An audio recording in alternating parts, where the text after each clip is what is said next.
Assalamu alaikum. In today's lecture, we will discuss what is economic growth, what are the causes of economic growth, what are the consequences of economic growth, and what are the policies which promote economic growth in the economy. On the other hand, we will discuss what is recession, what are the causes of recession, and what are the consequences of recession. When we say economic growth, it means increase in real GDP over the time.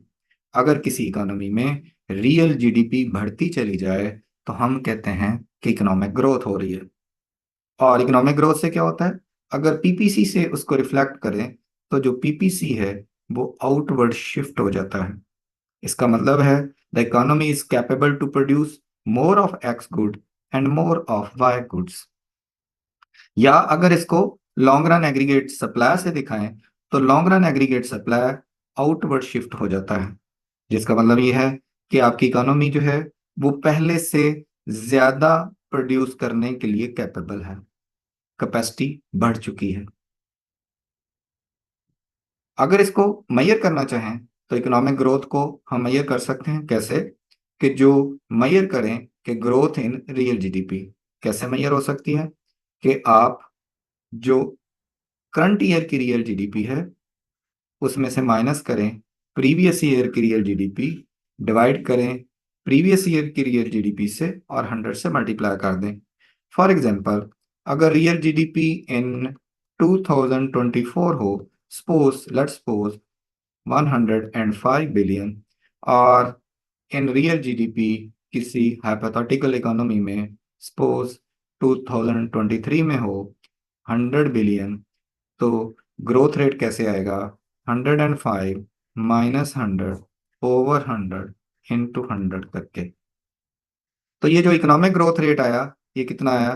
That is the 5%। 5% economic growth आ गया।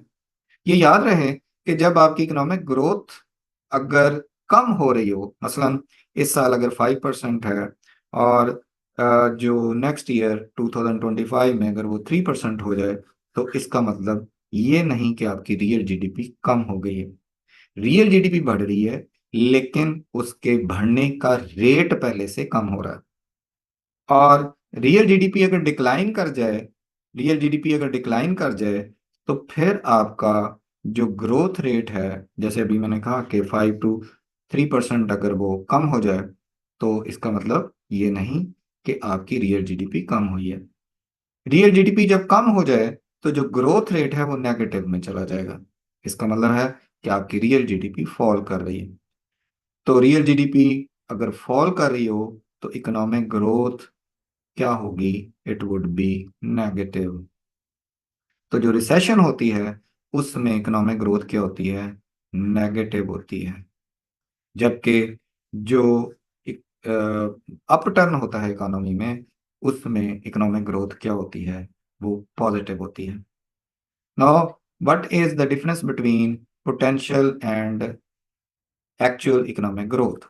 इस topic को हमने पहले भी discuss किया था, एक दफा फिर से देख लेते हैं कि अगर इकोनॉमी में इन शॉर्ट रन में अगर आप इन एफिशिएंट पॉइंट पर प्रोडक्शन कर रहे हो और एग्रीगेट डिमांड के बढ़ने से और रिसोर्सेस को ऑप्टिमली यूटिलाइज करने से जब आप ए से बी पॉइंट पर जाएंगे तो this is the actual economic growth.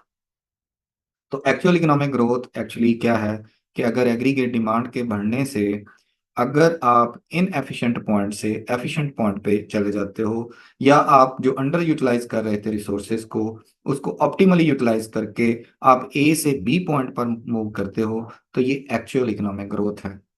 लेकिन जब लॉन्ग रन में आपका प्रोडक्शन पोटेंशियल इंक्रीज कर जाता है और आपकी जो प्रोडक्शन कैपेसिटी है, जैसे कि इस ग्राफ में आप जो कंज्यूमर और कैपिटल गुड्स दोनों को पहले से ज्यादा प्रोड्यूस करने की एबिलिटी रखते हैं, तो this is called the potential economic growth.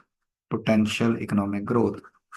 तो पोटेंशियल इकोनॉमिक ग्रोथ जो है वो लॉन्ग रन में होती है। शॉर्ट रन में क्या होता है, चूंकि आप रिसोर्सेज को ऑप्टिमली यूटिलाइज नहीं कर रहे होते, तो जैसे ही आप उसको ऑप्टिमली यूटिलाइज करते हैं तो आप इन एफिशिएंट पॉइंट से एफिशिएंट पॉइंट पर मूव कर जाते हैं। अगर इसको हम एग्रीगेट डिमांड और सप्लाई से शो करें तो ये देखें, ये एक शॉर्ट टर्म चेंज है कि एग्रीगेट डिमांड के बढ़ने से आपकी रियल आउटपुट वाई से वाई 1 हो गई। तो this change is the actual economic growth. ये क्या है? एक्चुअल इकोनॉमिक ग्रोथ है। और पोटेंशियल इकोनॉमिक ग्रोथ ये है कि आपका जो एग्रीगेट सप्लाई है वो आउटवर्ड शिफ्ट हो गया। इसका मतलब है कि अगर पहले आपका पोटेंशियल वाई एफ था, अब आपका पोटेंशियल जो है वो YF2 है। लेकिन पोटेंशियल के बढ़ने से आपकी इकोनॉमी को बेनिफिट तब होगा जब आपका एग्रीगेट डिमांड भी साथ उसके बढ़ेगी। जैसे कि ग्राफ नंबर 3 से जाहिर है कि एग्रीगेट डिमांड जो है, इस एग्रीगेट डिमांड पे आप देखें कि एग्रीगेट सप्लाई के इंक्रीज करने से पहले आप प्रोड्यूस कर रहे थे वाई, अब आप प्रोड्यूस कर रहे हैं वाई 1। तो ये क्या शो हो रहा है? This shows the economic growth in the economy and this growth is potential economic growth. ये जो ग्रोथ थी जो सिर्फ एग्रीगेट डिमांड की वजह से आई थी, और अभी आप प्रोडक्शन पोटेंशियल पे पूरा प्रोड्यूस नहीं कर रहे, तो ये किस वजह से, ये कौन सी ग्रोथ थी? ये एक्चुअल इकोनॉमिक ग्रोथ थी। Now what are the causes of economic growth? तो जैसे अभी हमने कहा कि कॉजेज जो हैं वो शॉर्ट टर्म भी हो सकती हैं, लॉन्ग रन भी हो सकती हैं। शॉर्ट टर्म में जब आपकी आउटपुट बढ़ती है तो इसकी रीजन एग्रीगेट डिमांड का बढ़ना होता है। तो अगर आपकी जो ग्रोथ हो रही हो या आउटपुट बढ़े एग्रीगेट डिमांड के बढ़ने से, तो ये एक शॉर्ट टर्म जो इफेक्ट है। एग्रीगेट डिमांड कैसे बढ़ सकता है? इसकी कई रीजंस हो सकती हैं, जैसे कि सी अगर बढ़ जाए। हमें पता है कि एग्रीगेट डिमांड के 4 कंपोनेंट होते हैं, C+I+G+X-M। इनमें से किसी के बढ़ने से भी एग्रीगेट डिमांड बढ़ेगा, और हर वो वेरिएबल जो इनमें से किसी एक को अफेक्ट करेगा वो एग्रीगेट डिमांड को अफेक्ट कर सकता है। जैसे सी के बढ़ने से एग्रीगेट डिमांड बढ़ गई। फिर है कि गवर्नमेंट स्पेंडिंग अगर इंक्रीज कर जाए, गवर्नमेंट स्पेंडिंग अगर इंक्रीज कर जाए तो एग्रीगेट डिमांड बढ़ेगी। फिर है कि अगर गवर्नमेंट टैक्स को रिड्यूस कर दे तो टैक्स को रिड्यूस करने से भी एग्रीगेट डिमांड बढ़ेगी।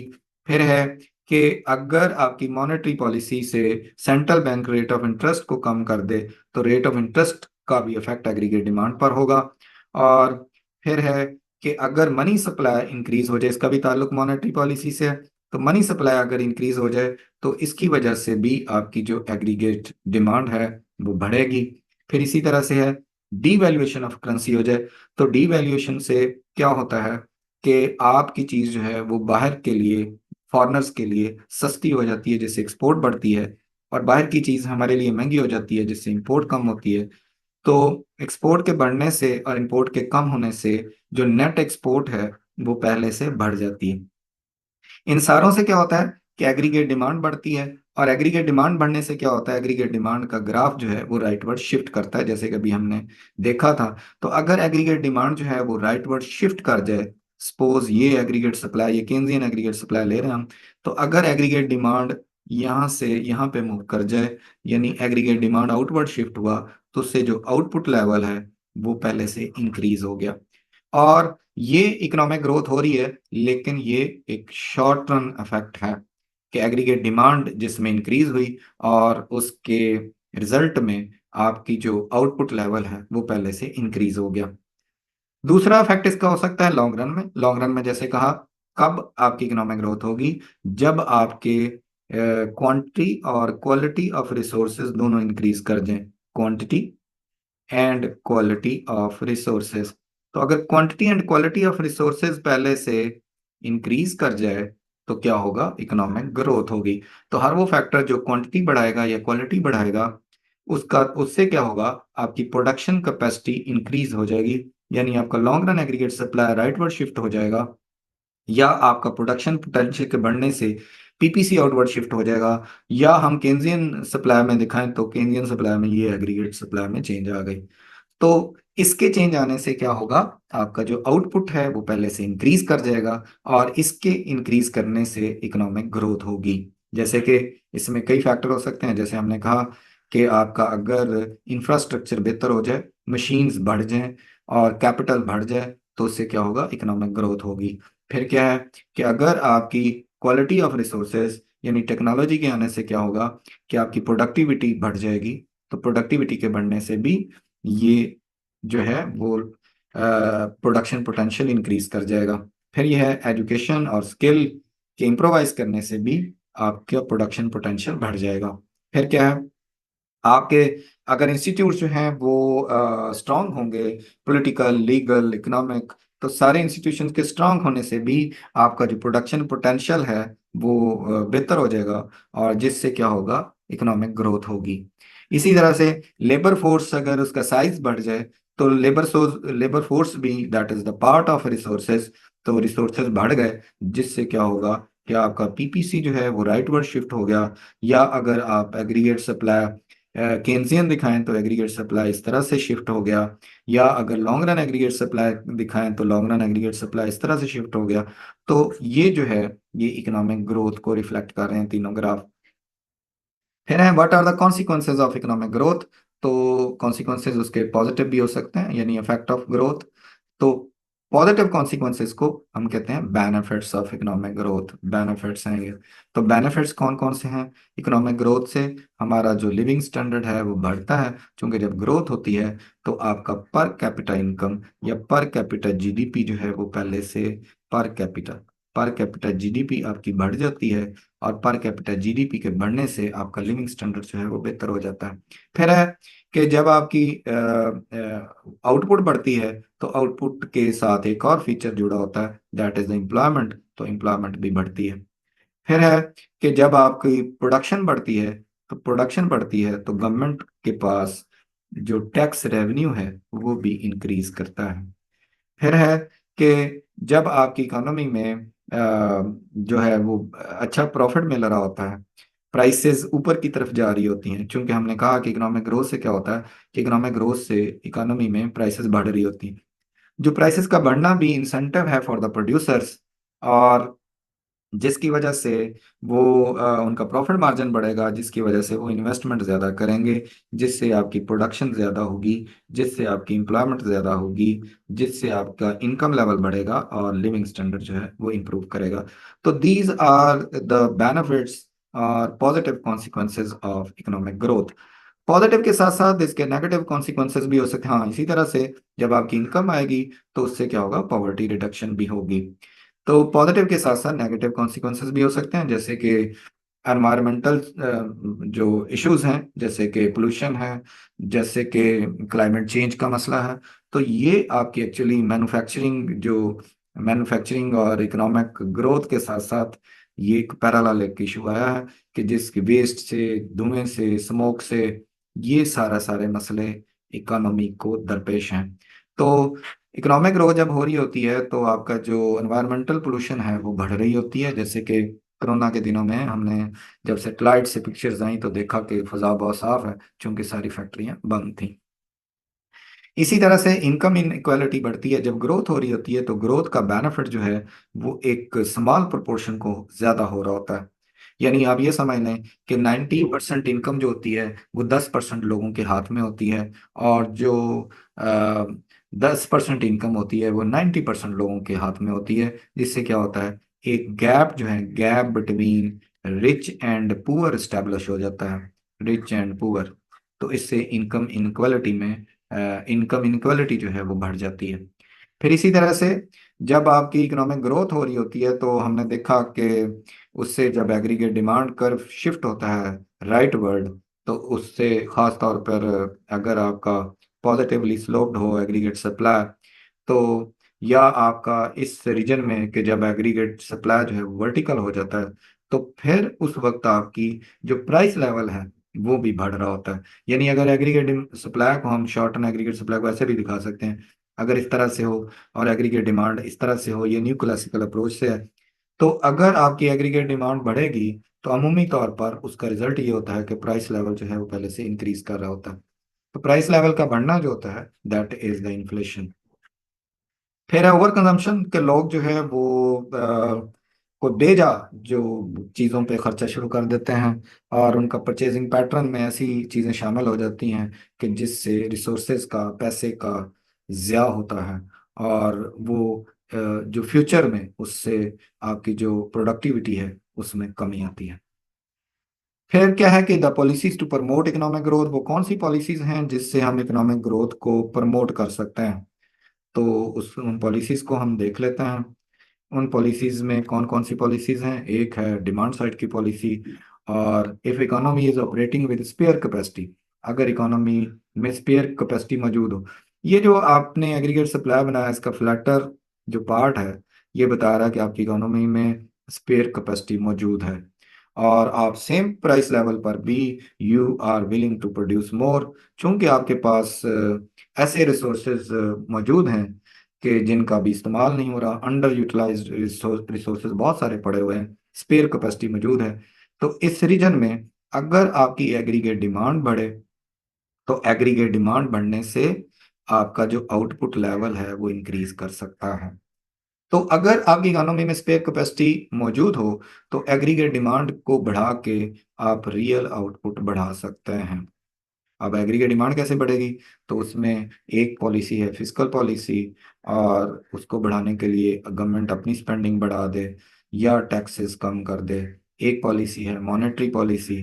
तो मॉनेटरी पॉलिसी में हम कहते हैं कि जो सेंट्रल बैंक है वो मनी सप्लाई बढ़ा दे या रेट ऑफ इंटरेस्ट को कम कर दे, तो इससे भी एग्रीगेट डिमांड बढ़ सकती है।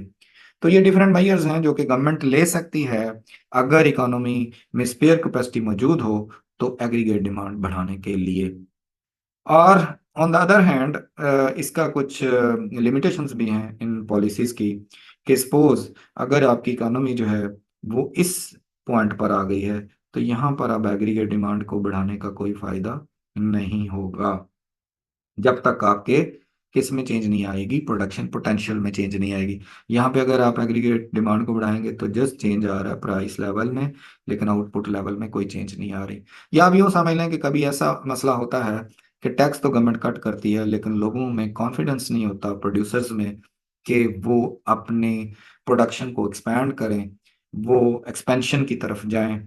तो ऐसी सूरत में फिर वो एक लिमिटेशन आ जाती है, या आपका रेट ऑफ इंटरेस्ट पहले ही बहुत भी लो होता है, अगर आप उसको और लो करेंगे तो उसका कुछ खास फायदा नहीं होता। In that case aggregate demand जो है वो आपकी हेल्प आउट नहीं करता, किस में, आपका आउटपुट बढ़ाने में। तो ऐसी सूरत में आप ऐसी पॉलिसीज लें जो कि सप्लाई साइड पॉलिसीज हो सकती हैं, सप्लाई साइड मेजर हो सकते हैं। यानी आप एजुकेशन से, ट्रेनिंग से, क्वालिटी ऑफ रिसोर्सेज को इन्हांस करने से आप जो एग्रीगेट सप्लाई को बढ़ा के अपनी आउटपुट लेवल को इंक्रीज कर सकते हैं। तो इन दैट केस आप ऐसे मेजर्स लेंगे जिससे प्रोडक्शन पोटेंशियल बढ़े। तो प्रोडक्शन पोटेंशियल बढ़ने के लिए दो ही सूरतें हैं, या तो क्वांटिटी को बढ़ाया जाए या क्वालिटी को बढ़ाया जाए। तो क्वालिटी को बढ़ाने के लिए हमारे पास ट्रेनिंग है, हमारे पास एजुकेशन है, और इंफ्रास्ट्रक्चर की बेहतरी है। आप टैक्स इंसेंटिव दे सकते हो, वगैरह वगैरह। तो इससे आप प्रोडक्शन पोटेंशियल में चेंज ला सकते हैं, जिससे आप इकोनॉमिक ग्रोथ का जो ऑब्जेक्टिव है वो अचीव कर सकते हैं। तो ये था हमारे सामने इकोनॉमिक ग्रोथ। अब हम देखेंगे कि रिसेशन क्या होती है। और रिसेशन कैसी सिचुएशन है, जैसे हमने कहा कि इकोनॉमिक ग्रोथ होती है कि अगर आपका increase in real GDP over the time हो, तो ये क्या है, ये इकोनॉमिक ग्रोथ है। अगर इसको हम बिल्कुल इसके अपोजिट इसको कर लें कि decrease in real GDP over the time, decrease in real GDP over the time, तो क्या होगा, ये इसको हम कहेंगे रिसेशन। यानी इकोनॉमी में एक डाउन टर्न है, इकोनॉमी में जो बिजनेस एक्टिविटी है उसमें एक डिक्लाइन है, डिक्लाइन इन बिजनेस एक्टिविटी है। तो this decline in business business activity क्या कहलाती है, this is called the recession. अब रिसेशन कैसे हो सकती है, जैसे हमने कहा मैयर तो वैसे ही होगी जैसे हमने ग्रोथ मैयर किया, कि इस साल की अगर आप रियल जीडीपी लें और प्रीवियस ईयर की लें, और फिर उसको प्रीवियस ईयर से डिवाइड करें, और उसको मल्टीप्लाई करें 100 से, तो वो हमारे पास जो रिसेशन का एक ग्रोथ आएगी, और ये आएगी नेगेटिव में। तो जब आपकी रियल जीडीपी में नेगेटिव ग्रोथ हो रही हो, नेगेटिव ग्रोथ हो रही हो, तो दिस इज कॉल्ड रिसेशन। इसको क्या कहते हैं, इसको कहते हैं रिसेशन। अब जैसे हमने इसकी बात की, इकोनॉमिक ग्रोथ की बात की, सेम एज हम कह सकते हैं कि जो रिसेशन है वो एग्रीगेट डिमांड के कम होने से भी आ सकती है, और एग्रीगेट सप्लाई के कम होने से भी हो सकती है। यानी दोनों सूरतों में हो सकती है, या तो एग्रीगेट डिमांड कम हो जाए या एग्रीगेट सप्लाई कम हो जाए, तो आपकी इकोनॉमी में क्या हो सकती है, रिसेशन हो सकती है। और ये डिक्लाइन जो है आमतौर पर 6 मंथ्स या 2 क्वार्टर्स के लिए अगर हो, तो उसको हम कंसिडर करते हैं क्या, रिसेशन। इसको क्या कंसिडर करते हैं, रिसेशन। काजेज ऑफ रिसेशन जैसे डिमांड साइड भी हो सकती हैं कि एग्रीगेट डिमांड अगर कम हो जाए तो आपकी आउटपुट लेवल कम हो जाएगा, और दूसरी है कि अगर एग्रीगेट सप्लाई कम हो जाए तो भी आपका आउटपुट लेवल कम हो जाएगा। और आउटपुट लेवल का कम होना ओवर द टाइम क्या कहलाता है, दैट इज कॉल्ड रिसेशन। जैसे कि इस ग्राफ में, ये जो पहला ग्राफ है, ये पहला ग्राफ है, इसमें ये क्या शो हो रहा है कि आपका जो एग्रीगेट डिमांड है वो पहले से कम हुई, जिससे आपकी आउटपुट लेवल पहले से कम हो गई। और दूसरा ग्राफ क्या शो कर रहा है कि एग्रीगेट सप्लाई पहले से कम हो गई, जिससे आपकी आउटपुट लेवल पहले से कम हो गई। ठीक हो गया। तो इसका मतलब है कि रिसेशन जो है वो एग्रीगेट डिमांड में कम होने से भी हो सकती है, और एग्रीगेट सप्लाई में कम होने से भी हो सकती है, लेकिन अमूमी तौर पर यह समझा जाता है कि जो एग्रीगेट डिमांड में एक फॉल आता है, एग्रीगेट डिमांड में एक ओवर द टाइम जो फॉल आती है, उसको रिसेशन कहते हैं। ज्यादातर इसको किससे लिंक किया जाता है, एग्रीगेट डिमांड के फॉल होने से। क्या कॉजेज हैं, जैसे मैंने कहा कि डिमांड साइड की भी हो सकती हैं, तो सप्लाई साइड की भी। तो अगर हमने कहा था उसमें कि कंज्यूमर स्पेंडिंग बढ़े तो ग्रोथ है, तो कम हो तो क्या है, ये आपकी आ जाएगी रिसेशन। इसी तरह ड्यू टू सर्टन रीजन अगर इन्वेस्टमेंट पहले से कम होती जाए तो क्या होगी, रिसेशन। गवर्नमेंट स्पेंडिंग अगर पहले से कम होती जाए तो क्या होगी, रिसेशन। और नेट एक्सपोर्ट अगर पहले से कम होती जाए तो एग्रीगेट डिमांड में क्या आ जाएगी, कमी आ जाएगी। इन चारों की वजह से क्या है, इन चारों की वजह से एग्रीगेट डिमांड फॉल करेगी। और एग्रीगेट डिमांड के फॉल करने से, जैसे मैं पिछले स्लाइड पे दिखाया, एक दफा फिर देख लेते हैं। एग्रीगेट डिमांड के फॉल करने से, जैसे ये है, एग्रीगेट डिमांड के फॉल करने से क्या हो रहा है कि आपकी जो आउटपुट है वो पहले से कम हो रही है, और उसके साथ ही साथ जो प्राइस लेवल है वो भी पहले से डिक्रीज हो रहा है। तो इससे क्या होगी, ये आपकी रिसेशन है। और इसकी कॉज क्या है, इसकी कॉज है एग्रीगेट डिमांड। और उसमें क्या क्या पढ़ा, हमने कहा कि कंज्यूमर स्पेंडिंग के कम होने से, बिजनेस इन्वेस्टमेंट के कम होने से, गवर्नमेंट स्पेंडिंग के कम होने से, और नेट एक्सपोर्ट के कम होने से एग्रीगेट डिमांड कम हो सकती है। सप्लाई साइड कॉज क्या हो सकती हैं, कि आपकी लेबर मार्केट है, लेबर में अगर शॉर्टेज आ जाए, शॉर्टेज आ जाए due to certain reason, skill short कर गई है, जो लेबर है वो किसी वजह से भी शॉर्ट कर गई है, तो उससे क्या होगा, कॉस्ट ऑफ प्रोडक्शन जो है वो आपकी इंक्रीज कर जाएगी। इससे क्या होगा, एग्रीगेट सप्लाई जो है वो लेफ्ट वर्ड शिफ्ट कर जाएगा, short on aggregate supply left word shift कर जाएगा। तो आपकी जो रियल आउटपुट है उसमें कमी आ सकती है। इसी तरह से अगर आपका जो कैपिटल है, यानी स्टॉक ऑफ कैपिटल में कमी आ गई है, इंफ्रास्ट्रक्चर जो है वो पहले से बहुत बुरा हो गया है, तो इसकी वजह से क्या होगा, अगेन आपका जो प्रोडक्शन एक्टिविटी है उसमें कमी आ जाएगी, प्रोडक्शन प्रोडक्शन में कमी आ जाएगी। और प्रोडक्शन में कमी का मतलब यह है कि एग्रीगेट सप्लाई जो है वो लेफ्टवर्ड शिफ्ट हो गया, जिसकी वजह से आपका जो उसकी रीज़न क्या बनती है कि कॉस्ट बढ़ गई है, या ड्यू टू अदर रीजंस आपका एग्रीगेट सप्लाई लेफ्टवर्ड शिफ्ट हो गया है, तो इससे आपकी आउटपुट लेवल पहले से कम हो जाएगा।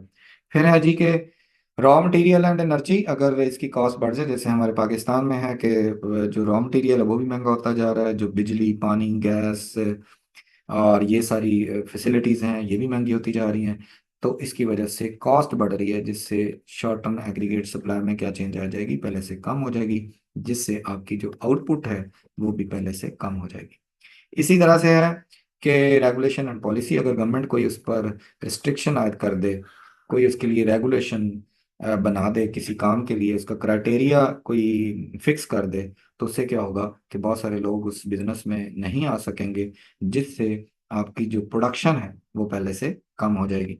इसी तरह से है कि अगर आपकी टेक्नोलॉजी है वो आउटडेटेड हो गई है, तो अब आपकी चीज़ लोग खरीद नहीं रहे, वो इम्पोर्टेड गुड्स को लाइक कर रहे हैं, तो इससे क्या होगा कि जो आपकी डोमेस्टिक प्रोडक्शन है उसमें उसका जो ग्राफ है वो लेफ्टवर्ड शिफ्ट हो जाएगा, जिससे आपकी जो आउटपुट है उसमें कमी आ जाएगी।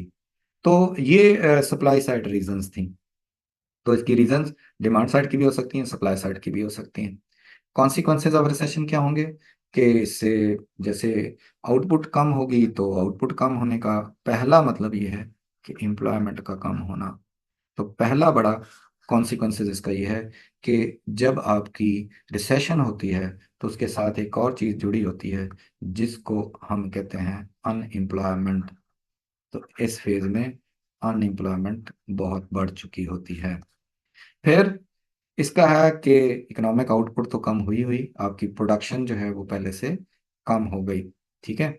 और हो सकता है कि आप एफिशिएंट पॉइंट से इन एफिशिएंट पॉइंट पर मूव कर गए। फिर है कि प्राइस लेवल चेंजेस, ये डिपेंड करता है। अगर जो आपकी रिसेशन हो एग्रीगेट डिमांड के कम होने से, तो एग्रीगेट डिमांड के कम होने से रिजल्ट में ये होगा कि जो प्राइस लेवल है वो पहले से कम होगा। और अगर एग्रीगेट सप्लाई इसकी रीजन हो तो प्राइस लेवल बढ़ेगा। हाँ, किसी एमसीक्यूज को कैसे टैकल करना है इसके लिए, तो अगर ये ना बताया हो कि इसकी रीजन एग्रीगेट डिमांड है और एग्रीगेट सप्लाई है, और आपने जस्ट ऑप्शंस में ये भी हो और ये भी हो और दोनों ना हो, तो फिर आप एग्रीगेट डिमांड वाले ऑप्शन पे जाएंगे, यानी प्राइस लेवल डिक्लाइन कर रही है। क्योंकि अमूमी तौर पर यह समझा जाता है कि ये जो रिसेशन है एग्रीगेट डिमांड की वजह से, और इससे प्राइस लेवल कम होता रहता है, लेकिन इसकी रीजन एग्रीगेट सप्लाई भी होती है। और अगर एग्रीगेट सप्लाई की वजह से हो तो प्राइस लेवल कम नहीं होता, बल्कि उसका बढ़ रहा होता है, इसका अपवर्ड ट्रेंड होता है। तो इस चीज़ का आपने ख्याल रखना है। फिर है कि लोअर कॉन्फिडेंस एंड स्पेंडिंग, जब आपकी एग्रीगेट डिमांड फॉल कर रही होती है और बिजनेस एक्टिविटी रुकी होती है, तो जो इन्वेस्टर है, जो प्रोड्यूसर है, उसका कॉन्फिडेंस लेवल भी बहुत लो चला जाता है, और उसकी वजह से फर्दर डिक्लाइन आती है प्रोडक्शन में। सोशल एंड ग्लोबल इम्पैक्ट, क्योंकि इससे जब आपकी आउटपुट लेवल कम होगा तो आउटपुट लेवल से एम्प्लॉयमेंट कम हुई, और एम्प्लॉयमेंट लेवल से आपकी इनकम लेवल कम हुआ। इनकम लेवल कम होने से पॉवर्टी जो है वो इंक्रीज कर गई, पॉवर्टी भी इंक्रीज करी। और चूंकि वो ऐसी सूरत में कुछ लोग तो फायदा उठा रहे होते हैं, लेकिन जो ऐसी कम्युनिटी अनस्किल्ड लेबर जो है उसका नुकसान उसको हो रहा होता है। तो एक क्लास कॉन्फ्लिक्ट भी रहता है इकोनॉमी में। दूसरा यह है कि रिसेशन अगर एक जगह हो तो उसका इम्पैक्ट आपका ग्लोबल इम्पैक्ट भी होता है। मसलन अगर कोई बाहर कहीं रिसेशन आ जाए तो उसका नुकसान या फायदा, उसका इम्पैक्ट जो है वो हमारे मुल्कों को भी होता है। मसलन कोरोना के दिनों में हमारे जब बाहर के मुल्कों में लोगों का इनकम लेवल कम हुआ, तो हमारे बहुत सारे जो टेक्सटाइल के ऑर्डर्स थे वो भी कैंसिल हो गए। तो ये इम्पैक्ट हमारी इकोनॉमी पे भी आया। यही था आज का हमारा लेक्चर, जिसमें हमने ये देखा है कि इकोनॉमिक ग्रोथ क्या होती है। तो हमने कहा कि रियल जीडीपी अगर ओवर द टाइम इंक्रीज करे तो वो इकोनॉमिक ग्रोथ है। फिर हमने कहा कि रिसेशन क्या होती है, तो हमने कहा रियल जीडीपी अगर ओवर द टाइम डिक्लाइन करे तो वो रिसेशन है। फिर हमने कहा कि इकोनॉमिक ग्रोथ किस वजह से होती है, तो हमने कहा कि शॉर्ट टर्म एग्रीगेट डिमांड के बढ़ने से और लॉन्ग रन में एग्रीगेट सप्लाई के बढ़ने से होती है। यानी एग्रीगेट डिमांड के बढ़ने से भी और प्रोडक्शन पोटेंशियल के बढ़ने से भी हो सकती है। फिर हमने कहा कि रिसेशन क्यों होती है, तो उसका भी रीज़न यही है कि एग्रीगेट डिमांड के कम होने से या एग्रीगेट सप्लाई के कम होने से रिसेशन हो सकती है। फिर हमने देखा कि उसके कॉन्सिक्वेंसेस क्या होते हैं। तो पॉजिटिव नेगेटिव दोनों तरह के कॉन्सिक्वेंसेस हो सकते हैं। ये था हमारा आज का लेक्चर। इंशाल्लाह फिर किसी और लेक्चर के साथ किसी और वीडियो में हाजिर होंगे। जज़ाकल्लाह खैर, अल्लाह हाफिज़।